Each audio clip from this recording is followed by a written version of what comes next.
E hoje no quadro Entenda Direito, a Lara Silva recebeu mais uma vez a doutora Marilda Cardoso, que vai nos falar sobre a aposentadoria. Confira a entrevista e esclareça as suas dúvidas.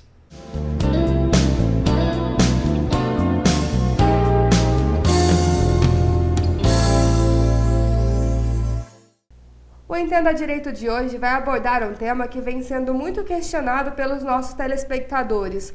Nós convidamos a doutora Marilda Cardoso para conversar com a gente sobre a aposentadoria e a reforma da Previdência, que tem deixado as pessoas em dúvida. Seja bem-vinda, doutora Marilda. Obrigada, Lara. Eu que agradeço mais uma vez o convite.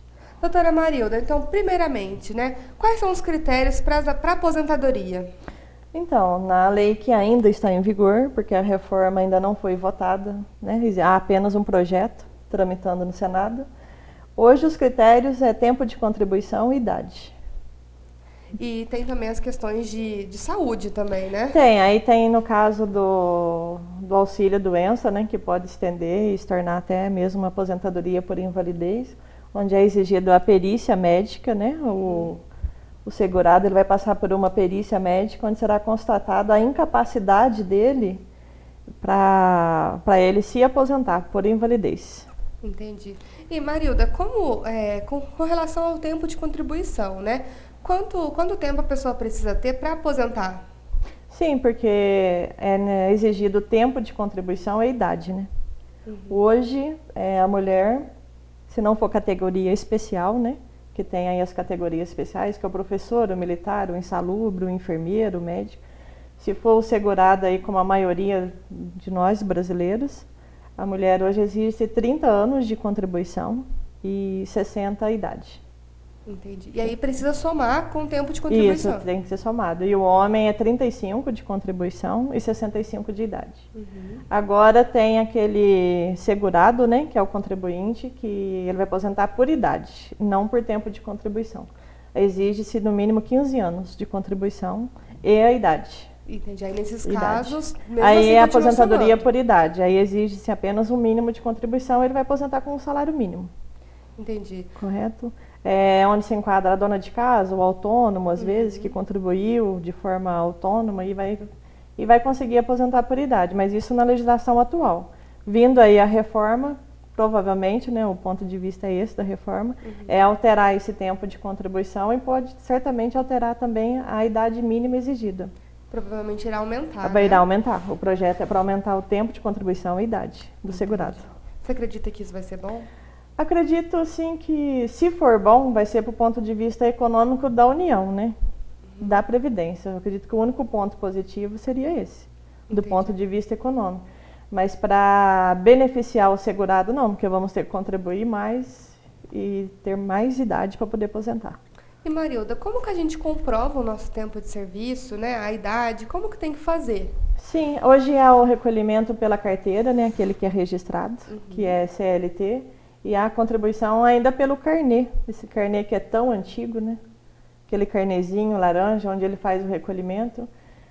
Quem é empresário recolhe o Prolabore, Então são esses os métodos de recolhimento. Para aquele que é autônomo, vai recolher também pelo carnê, ou se ele tiver um contador, vai fazer o recolhimento. Agora está para unificar, a GFIP, a GFIP hoje é o meio, que o empregador, o contador utiliza para transmitir as informações para o INSS. Eu tive conhecimento que ela está para ser finalizada e vai ter o E-Social. Vai ser um programa onde eles ser unificados para poder fazer as transmissões. Entendi. E aí tem que ir até o INSS para comprovar? Isso, aí a pessoa, quando ela for solicitar a aposentadoria dela, o INSS vai exigir essa carteira de trabalho dela, vai exigir o carnê de contribuição. Ou outras certidões, quem trabalhou para o Estado, que pega a certidão para comprovar o tempo, e o INSS vai analisar toda essa documentação. Mas é todo aquele documento que comprove aí que você trabalhou. Tem gente que perde a carteira de trabalho, mas ele guardou uma rescisão, ele tem cartão de ponto, entendeu? A empresa tem cópia do livro de registro. É comum as pessoas perder a carteira de trabalho e às vezes ela não consegue, a empresa fecha e ela não tem. Mas como fazer uma nova anotação? Mas o INSS é informatizado, ele tem lá o seu CNIS, Então ele pede para que a documentação do segurado confirme as informações que o INSS tem no sistema.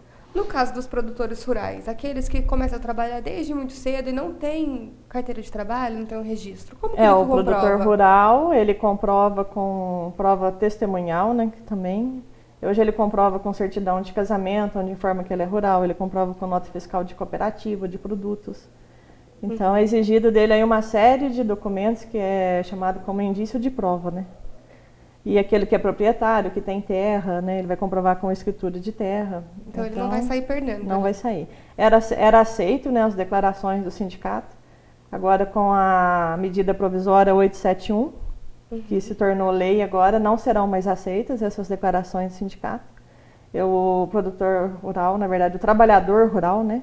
O trabalhador rural ele vai passar a ter um cadastro junto no CNIS dele, para informar que ele é rural, junto aos órgãos da, acho que é Promater e do Pronaf, onde ele vai ter um cadastro para ele ficar lá informado, né, junto à instituição que ele é rural. Entendi. Então esses documentos, eles vão sendo mudados, vão sendo exigidos novos documentos, alguns deixarão de ser aceitos. Vai ter que aguardar a reforma aí para ver vai ser, né? Essa nova exigência. Mas a medida provisória já trouxe já trouxe essa novidade, que a partir do dia 1º de janeiro de 2020, todo trabalhador rural vai ter a sua inscrição junto ao CNIS, informando que ele é trabalhador rural, que ele exerce a atividade rural. Marilda, agora hoje em dia nós temos também o MEI, né? O pessoal que trabalha como Sim, microempreendedor tem o individual. MEI, o microempreendedor. E como que ele faz? Ele vai recolher ou pelo carnê ou o contador vai fazer o recolhimento dele, como o prolabore dele mesmo. Entendi. Entendeu? As notas onde ele vai fiscais que ele recolher emite. notas fiscais que ele emite, ele cobra, né, o INSS. E ele já tem um cadastro dele junto ao INSS, quando ele abre esse cadastro, né, como microempreendedor. Então são inúmeros documentos aí que o INSS pede. Todo documento tem que ser guardado, entendeu? Porque você pode precisar lá na frente. A lei muda muito, né? Sim. A gente vê aí a dificuldade que os segurados têm na hora de comprovar o tempo dele, onde ele trabalhou, a função que ele fazia, como no caso dos especiais que trabalham em ambiente insalubre e periculoso. Tem que guardar o PPP, que é o documento, é o laudo técnico, né, da medicina do trabalho da empresa. O INSS exige esse documento para comprovar o tempo dele especial.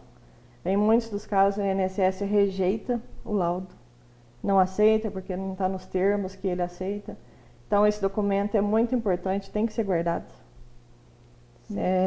São documentos aí importantíssimos na hora da aposentadoria.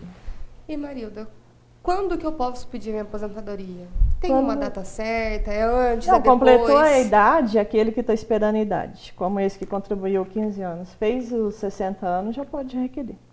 A mulher e o homem 65. Então vai ficar guardando a idade. Demora Completou muito o tempo de contribuição, aquele que é trabalhador que contribuiu os 30 anos. Completou o tempo, vá à agência do INSS e já faça o cálculo da sua aposentadoria. Para ver se você compensa, se você continua aí trabalhando, contribuindo mais, entendeu? Hoje tem um fator previdenciário, né, que incide aí. Você tem tempo, mas ainda não tem a idade aí. Então você vai perder se você aposentar agora. Então vale a pena sempre o segurado fazer esse cálculo, entendeu? Junto à agência, junto ao INSS para poder saber. E demora muito para sair a papelada, né, o definitivo? O requerimento é demorado, porque o INSS alega falta de funcionários, entendeu? Então, pode demorar aí, a partir do ano que você requeriu a aposentadoria, hoje está demorando aí de 30 até 4 meses para ver um resultado. Tem demorado, sim. E qual que é o mínimo que a gente pode receber por aposentadoria? O mínimo é um salário mínimo, não tem menos. Todo aquele que aposentou, o rural, seja o autônomo, o mínimo é um salário mínimo. E tem o teto, né?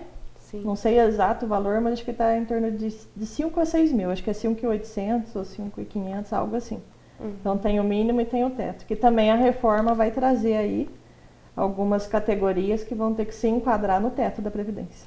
E Marilda, essa semana, né, na semana passada, quer dizer, foi aprovada a lei do pente fino, né? Sim, a tão chamada lei do pente fino, que agora virou lei. E agora, o que muda, assim, rapidamente? Essa lei do pente fino, ela vai, como se diz, ela vai fiscalizar, né? Ela é uma lei aí que aqueles que recebem auxílio-doença, que não passou por perícia aí por um período de 6 meses, que não tem data de cessação do benefício, o benefício pode ser suspenso, ele terá que comparecer, agendar nova perícia, levar documentos médicos que comprovem aquela incapacidade dele.